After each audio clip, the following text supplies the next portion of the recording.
El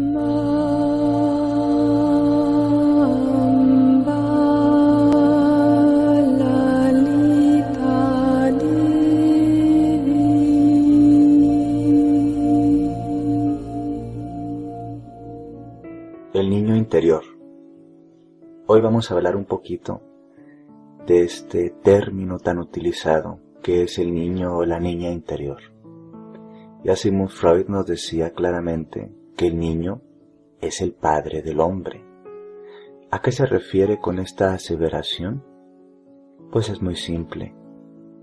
Lo que nosotros entendemos como el yo adulto o la construcción identitaria de lo que nos hace ser adultos, entre comillas, es el producto de nuestro pasado.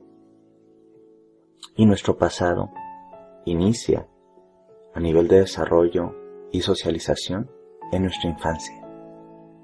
En esa infancia, en donde las experiencias primordiales de una u otra forma marcaron cómo se iba a configurar nuestra personalidad y eso que creemos ser. El niño interior o la niña interior no son formas metafóricas para hablar de nuestro pasado infantil. Desde el punto de vista analítico o junguiano, representa un arquetipo primordial en donde encontramos la raíz de la espontaneidad y la conexión con la vida.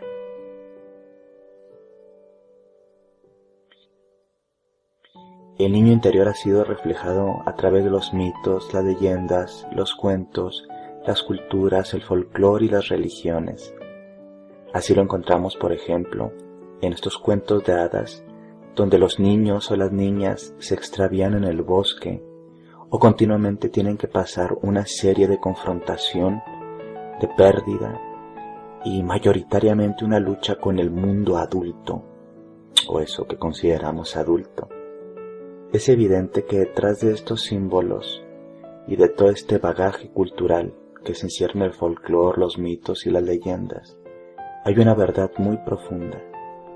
La verdad en donde el niño o esta fuerza primordial de la natura, ¿sí?, esta fuerza esencial de nosotros, tiene que ir confrontándose en el proceso de crecimiento, o le llamaríamos socialización, con la posible pérdida del sí mismo. Y es que es muy cierto que así como nosotros vamos creciendo, vamos madurando, también vamos perdiendo una serie de respuestas espontáneas y vitales que generalmente en los niños sí los encontramos. Así, por ejemplo, los niños carecen de esto que es la vergüenza, de un conjunto de miedos, entre comillas, inventados, de moralidades y éticas absurdas, y son profundamente naturales, o éramos profundamente naturales.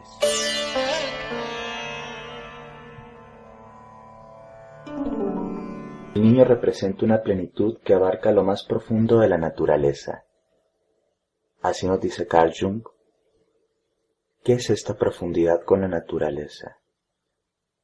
Evidentemente, también como lo decía Sigmund Freud, cuando hablamos de naturaleza tenemos que hablar de instintos, impulsos y todo aquello, ¿sí?, que está más allá de lo que se llama civilizado o amaestrado. Estar fuera de este círculo o esta zona de instruccionamiento, pues es ser natural. El niño interior como arquetipo representa esa naturaleza esencial de todos y de todas. Sabemos que esta cultura, la cultura occidental primordialmente, ha tenido un miedo muy profundo al mundo instintivo y natural. Así las pulsiones instintivas, sexuales y naturales son reprimidas en el proceso de socialización y educación infantil. Encontramos que gran parte de los traumas y de los bloqueos creativos que podemos tener en nuestra vida adulta pueden estar enraizados en nuestras experiencias infantiles y cómo nos tradujeron o nos codificaron cómo teníamos que experimentar la vida y cómo teníamos que responder a nuestros impulsos y deseos. Si bien es cierto que tenemos que entrar en un proceso en donde la integración del yo, ¿sí?, de nuestro yo como estructura psicológica, haga una regulación entre las fuerzas del superyo, es decir, todas estas fuerzas que tienen que ver con la moralidad, los mandatos sociales, el deber ser, y con nuestro id o ello, nuestros impulsos y nuestro instinto de placer, ¿sí? Es decir, tiene que existir la regulación. A veces la regulación se excede o termina siendo profundamente destructiva. Esta destructividad la encontramos en nuestra propia historia infantil al dar una vuelta a una retrospectiva a nuestra propia historia de vida y crianza. Las primeras preguntas que nos tenemos que hacer es: ¿cuándo empecé a perder la espontaneidad? ¿Que experimenté vergüenza, o miedo, o asco, o repulsión, por cosas totalmente naturales? Los procesos de crianza generalmente están inmersos en lo que yo llamo un sistema cerrado, que es nuestro sistema familiar, que tiene una conexión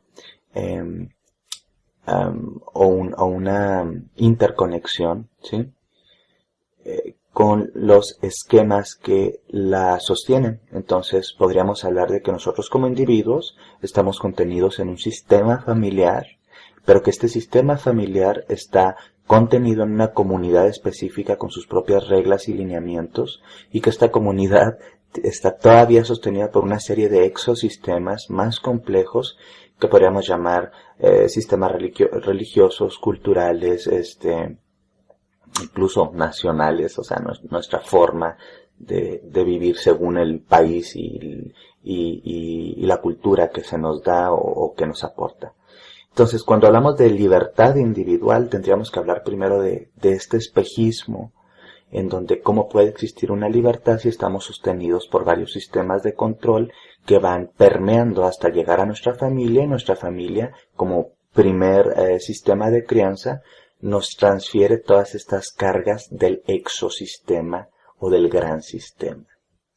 Aquí es cuando el niño interior o la niña interior se ve confrontado con un conjunto de planeaciones que evidentemente no son naturales y que empiezan a desarrollar toda esta carga que en un futuro llamaríamos neurosis. Es decir, un intento por adaptarse a un mundo para ser aceptado, aunque mengüe o lastime su propia naturaleza esencial, espontánea y profundamente enraizada en el yo. Este yo, y vamos a hablar desde el no yo adulto para no hacernos bolas, tiene esta función de llevar, sí, o regular tanto los instintos, sí, como las creencias. Si no, pues estaríamos desbordados en un mundo meramente animal. Cuando digo animal, no lo digo en ningún tono peyorativo. Es decir, en un mundo instintivo basado en una supervivencia básica, en un eros y en una conciencia social empática.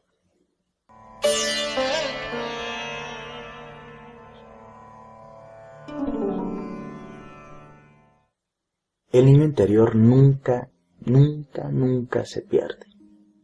El niño se puede reprimir, se puede esconder, se puede asustar, se puede herir, pero nunca se puede destruir, porque él es la raíz o el numen de donde se genera toda la vida psíquica que nosotros tenemos. Este niño interior está deseoso de lo que desea cualquier infante, que mayoritariamente es dos grandes cosas, que es el amor y la aceptación. Uno no puede amar si no acepta. Uno no puede dar un amor genuino si no tiene una aceptación genuina. Cuando hablamos con esta serie de modas que están ahora de curar el niño interior, o trabajar nuestro niño interior, o los patrones infantiles, etc., etc., etc., pues no tendríamos que creer que es un acto banal, mayoritariamente, sino que está enraizado en una profundidad filosófica y teórica de la psicología profunda. Y buscamos con ello restablecer un flujo creativo libidinal de nuestra energía, líbido, ¿sí? Para poder retornar a una homeostasis o a un equilibrio que nos lleva a la salud. Pero, ¿qué pasa cuando no aceptamos y no amamos lo que consideramos este niño o esta niña interior? ¿A dónde se van los llantos del niño interior? ¿Qué pasa con los miedos que no están resueltos? ¿Qué pasa con las sensaciones de vulnerabilidad? Lo que pasa es que desarrollamos síntomas neuróticos y buscamos compensar esta vulnerabilidad interior. Todos somos vulnerables de una forma real en el mundo, pero existen vulnerabilidades que no son reales, es decir, vulnerabilidades que están conectadas más bien a lo que interpretamos del mundo. Así podemos tener una vulnerabilidad basada en un miedo real a que nos pueda pasar algo en la calle, pero también existen vulnerabilidades irreales basadas en miedos irracionales que no son más que respuestas o ecos del pasado. Cuando empecé diciendo que el niño era el padre del hombre, me refería a que el protosistema o el prototipo de lo que iba a ser el hombre empezó con un niño. Así todos y todas, nos guste o no la idea, tenemos un yo infantil que tiene sus propias necesidades y también sus propias funciones. Me gustaría hablar un poquito de cuáles son los síntomas o los signos claros que yo opino son importantes detectar en las personas que podemos llegar a desconectarnos de la fuerza auténtica y natural del niño o de la niña interior. Lo primero que vamos a encontrar en las personas que podemos o no estar desconectadas es una sensación de aburrimiento vital, que podríamos traducir en una apatía hacia el entorno, es decir, hacia el mundo de afuera, hacia la extroversión, y también una apatía introvertida hacia la propia dimensión interior de nosotros mismos. Es decir, nos hemos desconectado del mundo, nos parece aburrido, nos parece poco interesante o ya no nos sorprende. Hemos perdido la capacidad de sorprendernos. Este primer punto, el de la apatía, y el segundo, que ya más adelante, van muy ligados. Muchos de los procesos depresivos están muy conectados a un yo infantil herido, a un niño interior o una niña interior herida, lastimada, reprimida o negada. Esto provoca eso que nosotros llamamos apatía, que puede ser crónica o puede ser circunstancial o puede durar una etapa o esperaríamos que durara poco tiempo, pero a veces se hace algo crónico. Entonces encontramos adultos que están desconectados de la fuerza, de la emoción, de la motivación, se sienten un tanto distantes o lejanos del mundo. El niño en su naturaleza primordial, cuando se va desarrollando, percibe o se sabe diferente a ciertas edades de su padre y de su madre. Empieza a salir de esa experiencia oceánica y se da cuenta que es uno separado en el mundo. Esta sensación de separatividad no es mala porque en ella empezamos a configurar lo que será un yo, ¿sí?, más evolucionado. Sin embargo, cuando es esta separación dada por circunstancias de mucho enjuiciamiento, de mucha negación del yo infantil, de mucho prejuicio o juicio, el niño genera ¿sí? Esta idea de que realmente es muy ajeno al mundo y que no es amado, y aquí es lo más importante, aceptado, no se siente aceptado. Entonces, todas estas experiencias de no aceptación generan estos desconexiones a largo plazo con la capacidad de sorpresa, disfrute, que están enraizados en la apatía existencial. Entrando en este segundo punto, que tiene que ver precisamente con la incapacidad de sorprenderse. ¿Te has dado cuenta cómo los niños y las niñas tienen una capacidad de sorpresa auténtica, real, nada forzada, hacia el mundo que los rodea? Eso es lo que deberíamos sentir nosotros también como adultos, si estuviéramos bien conectados con esta fuerza arquetípica que nos habita. Es decir, la emoción, la sorpresa, ¿sí? El placer de estar vivos. Pero no, se nos plantea que tenemos que madurar, y lo digo entre comillas y peyorativamente, no es de esa maduración sana, y que la madurez significa hacerse responsable, y que hacerse responsable, como nos lo explican, tiene que ver con cumplir expectativas preestablecidas por un sistema familiar que a la vez fue establecido por una comunidad, que a la vez fue establecido por un exosistema o un sistema mayor, ¿sí?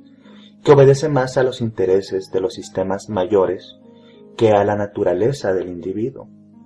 Entonces, si una persona quiere ser artista o bailarina de ballet, a veces tiene que dejar estos sueños, entre comillas, porque se les percibe como infantiles, inadecuados o poco útiles, y tiene que dedicarse a algo mucho más maduro, ¿sí?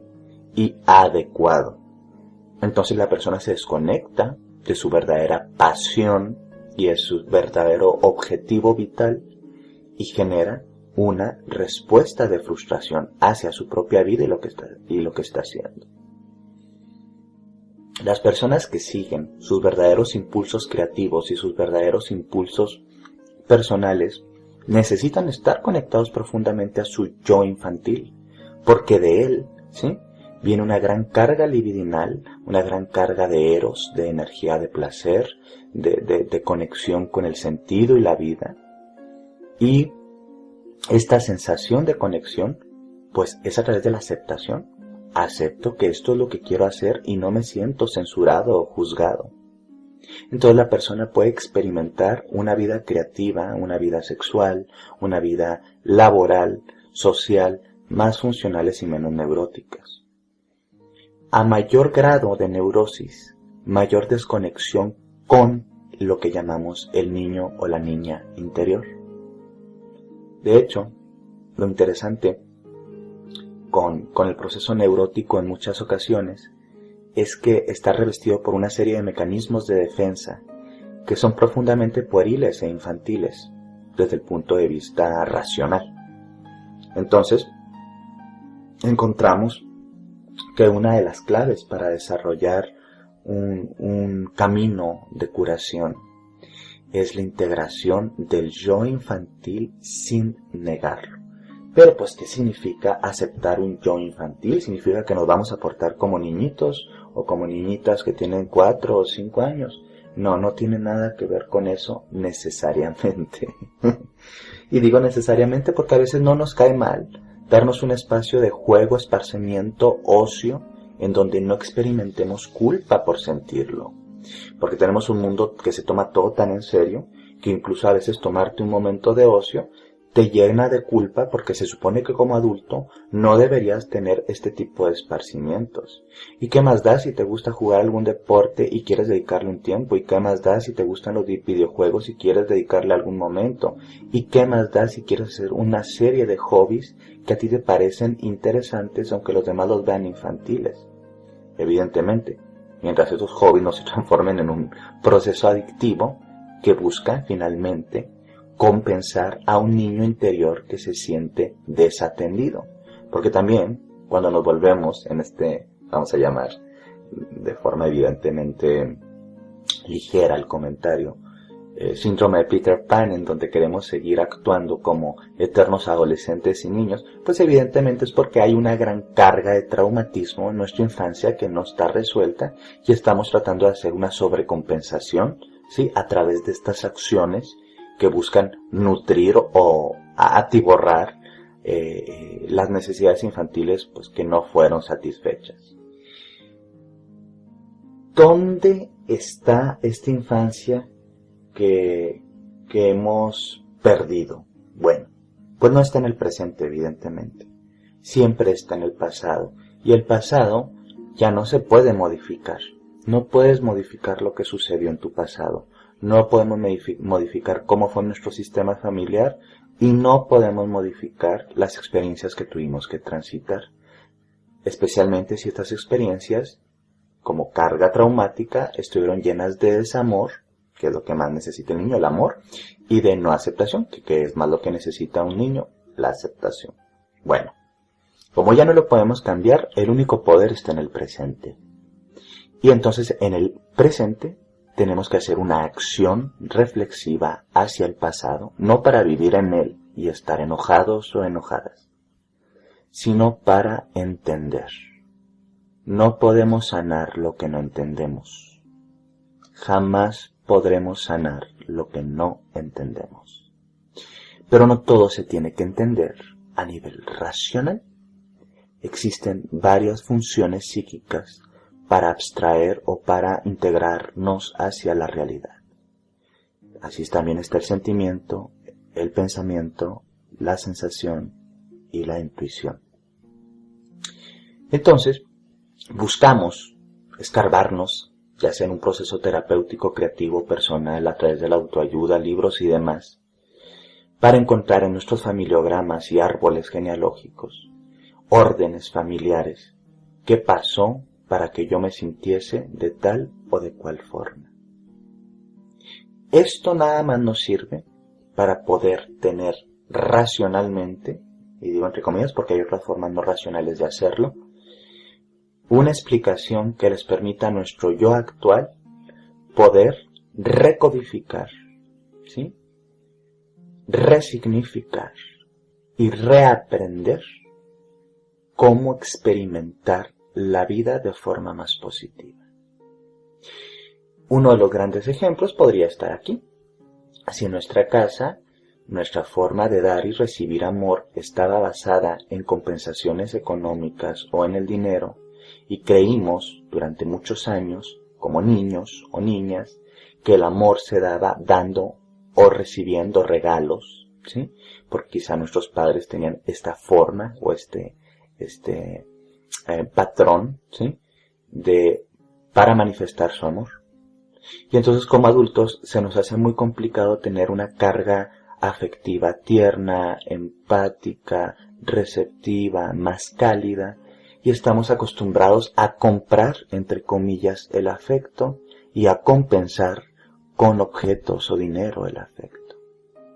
Bueno, pues entendiendo que este patrón infantil lo hemos vivido, lo tenemos que codificar y buscar otras opciones, evidentemente, sí, que complementen esto.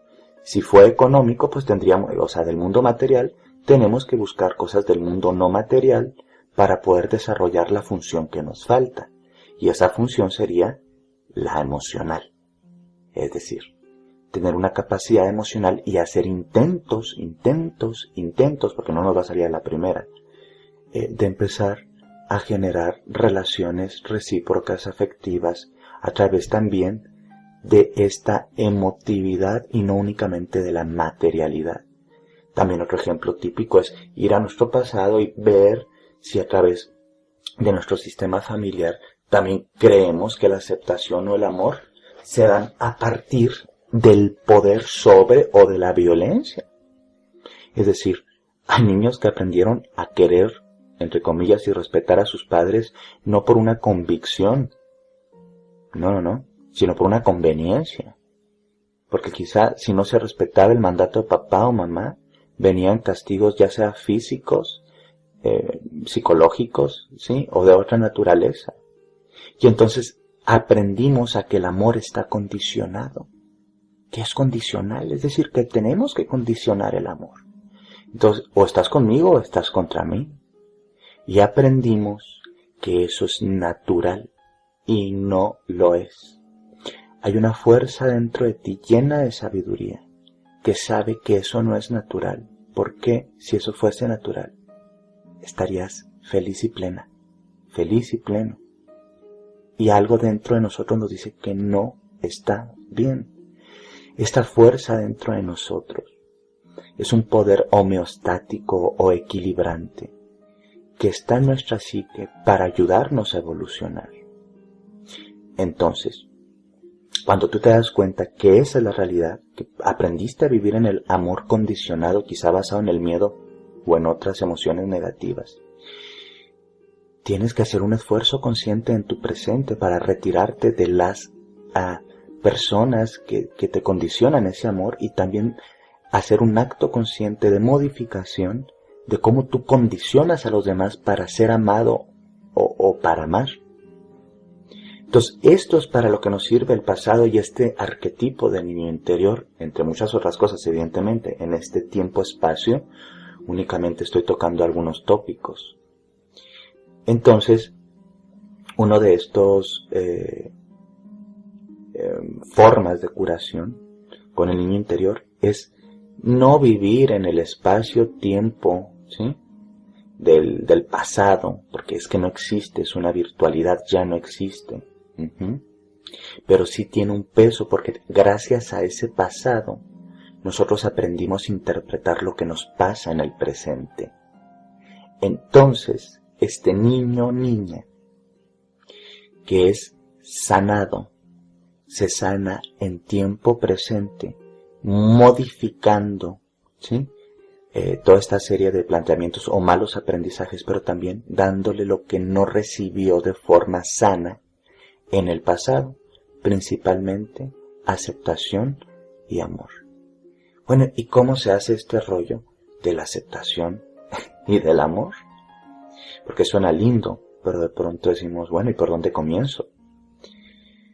Una forma sencilla y fácil de comenzar es empezar a transformarte desde tu yo adulto, en el mejor padre y la mejor madre para tu niño o tu niña interior. Es decir, tienes que observar cómo te hablas a ti mismo desde dos estructuras básicas que yo les llamo, sí, el niño interior, evidentemente para no hacernos mucho conflicto, y el juez interior. Y continuamente hay voces dentro de ti, discursos, ¿sí?, guiones totales, todo un drama interior, en donde te estás hablando, ¿sí?, de cierta forma, y a veces vas en el coche y quizá te equivocaste o te metiste en una calle que no iba, qué sé yo, y continuamente dijiste, oh, me he equivocado, o fue una estupidez lo que hice, o claro, siempre me equivoco. Es decir, tienes que detectar tu mal verbo, es decir, toda la serie de palabras abusivas, violentas, destructivas, no amorosas y no aceptantes que te estás diciendo a lo largo de tu discurso mental, y a veces también discurso, ¿sí?, verbal, porque a veces lo verbalizamos y oh, somos unos tontos, o soy muy torpe, o yo no tengo talentos para eso, o qué sé yo, ¿no? Entonces, aquí tenemos que sernos muy conscientes de este mal verbo, porque este mal verbo continuamente es absorbido por la estructura del niño interior. ¿Por qué? ¿Por qué la estructura del niño interior? Bueno, porque es el padre del adulto, ¿sí?, o la madre de la adulta, porque es el primigenio, ¿sí?, porque es el arquetipo de donde parten toda la serie de desarrollos psíquicos por los cuales nosotros vamos a transitar a lo largo de nuestra vida. Entonces el niño o la niña interior continuamente está siendo juzgado con esto. Imagínate que fueran como dos partes de ti, una un tanto grosera y destructiva y la otra un tanto victimizada y vulnerable. Amar y aprobar este niño, esta niña interior. Tienes que cambiar el discurso que estás utilizando continuamente. ¿Qué estás diciéndole? ¿Qué te estás diciendo? En este cambio de discurso tienes que observar mucho las palabras enjuiciantes que utilizas para ti, pero eso no va a ser sencillo al principio, así que te propongo un ejercicio de reflexión fácil. Te pones a observar cómo tú enjuicias al mundo, a los políticos, al sistema económico, a tus compañeros de trabajo o de colegio, a tu misma familia. porque en el acto proyectivo hacia el otro, tu boca y tu pensamiento están simplemente manifestando lo que tú también te dices a ti mismo. Es decir, lo que tú le dices a los demás es muy probable que también te estés diciendo a ti. Como eres duro con los demás, también es muy probable que seas muy duro o muy dura contigo misma. Esta dureza hacia el otro es lo que también tiene enfermo, menguado, reprimido, sí, poco amado y poco aceptado a tu niño o niña interior. Entonces, este es el ejercicio reflexivo. Si todavía no puedes ver el mal verbo que corre por tu mente y continuamente se está presentando, tienes que hacer una observación consciente de cómo tú tratas a los que te rodean, porque es muy probable que sean los mismos mecanismos de acción que utilizas contigo a nivel interior. Entonces, ¿qué es lo que vas a hacer? Empiezas a observar al otro para entender también cómo te relacionas contigo mismo. ¿Cómo le hablas a tu pareja o a tus hijos? ¿Cómo le hablas a tus hermanos o a tus padres? ¿Cómo le hablas a los que te rodean?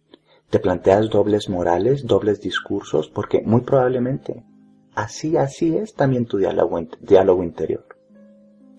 En este mal verbo tenemos también que observar que puede ser modificado, y una modificación consciente es una recodificación de las palabras que utilizo, de las intenciones que utilizo, de los pensamientos que utilizo.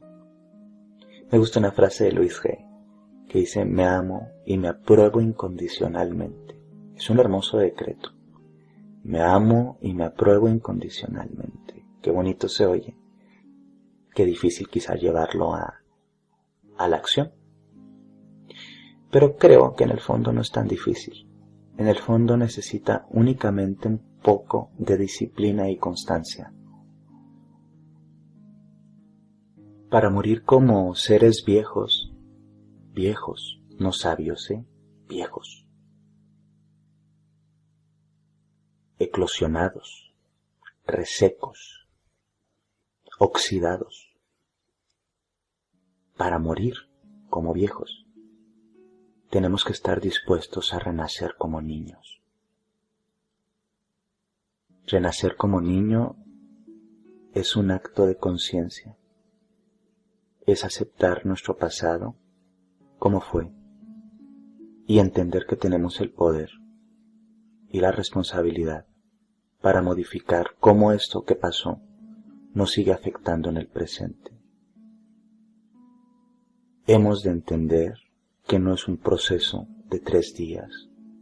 Existen seminarios que te hablan, o hemos ido, de un niño interior, de sanación del niño interior, o quizá dura un fin de semana o 2 meses, qué sé yo.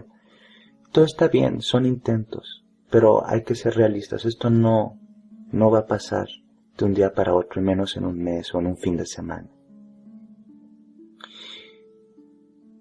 Entender que el proceso de curación del niño interior quizá es un proceso de integración psíquica que nos llevará toda nuestra vida. Ser viejo desde el punto de vista, como lo estoy manejando, no tiene que ver con el arquetipo del sabio o la sabia, sino de lo que está eclosionado y oxidado. Pero hasta, dicen por ahí, los cerros reverdecen, todo reverdece.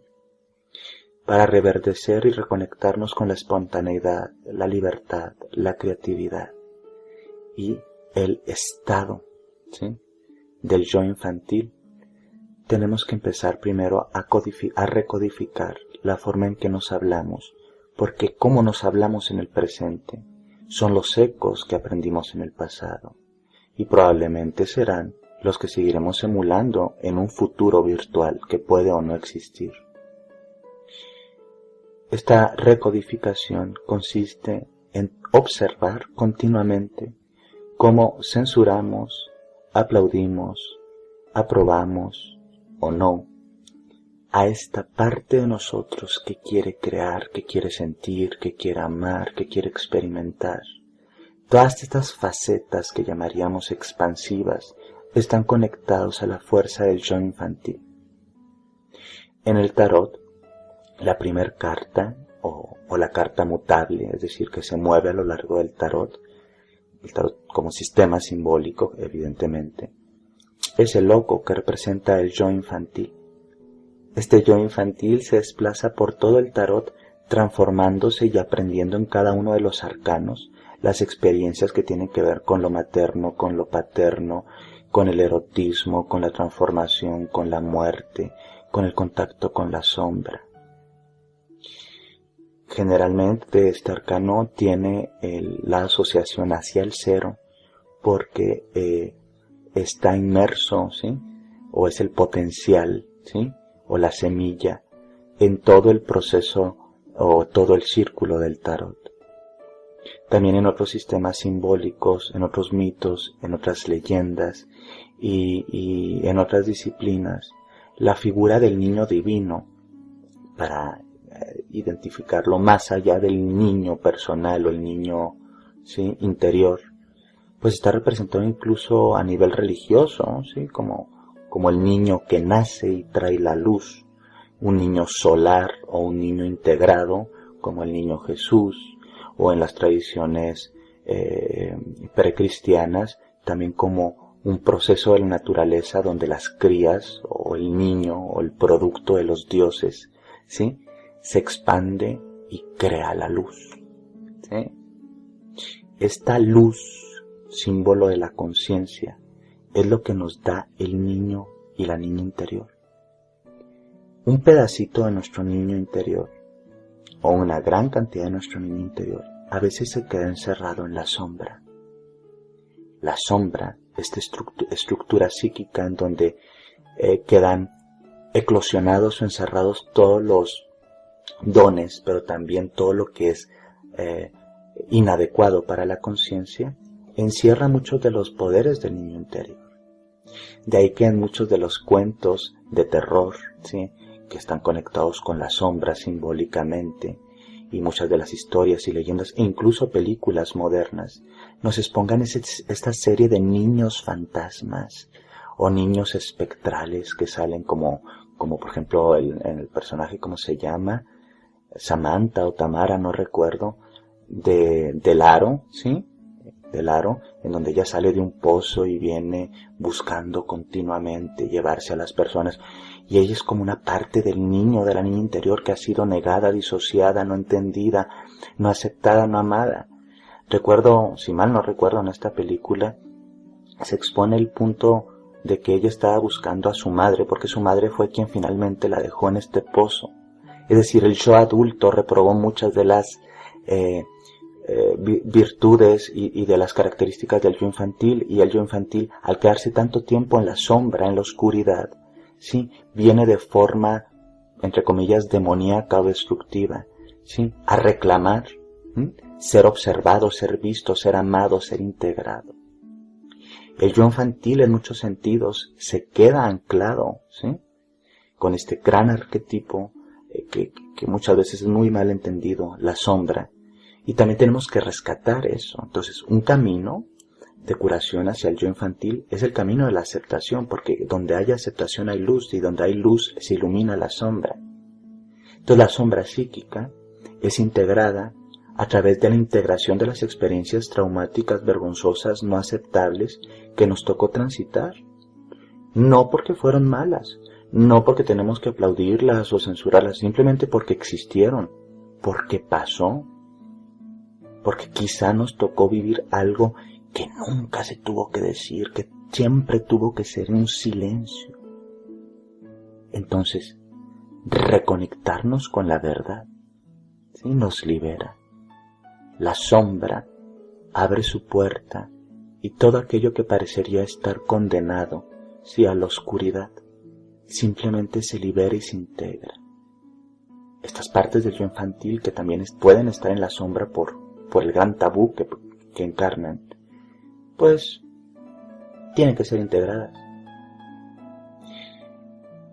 Una forma fácil que te quiero dejar a modo después de estas reflexiones para trabajar con nuestro yo infantil es hacerle una carta desde tu yo adulto a tu yo niño o niña, diciéndole todo lo que le pasó, explicándole amorosamente y con aceptación todo lo que le tocó transitar. Si hubo abuso o golpes, si hubo abuso sexual, si hubo carencias económicas o afectivas. Desde tu yo más compasivo, adulto y consciente, le vas a escribir esta carta a tu niño y a tu niña, amando, respetando, sin juzgar, para que entienda que él o ella nunca tuvieron la culpa de lo que tocó transitar, que no fueron responsables porque todavía eran muy pequeños y no podían controlar ni entender muchas cosas. Es decir, vas a liberar a tu niño y a tu niña interior de la respuesta totalmente irracional de la culpa, el juicio y el desamor. Y eso es una buena forma de comenzar tu viaje hacia la curación de tu niño o de tu niña interior.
Namastasye, namastasye.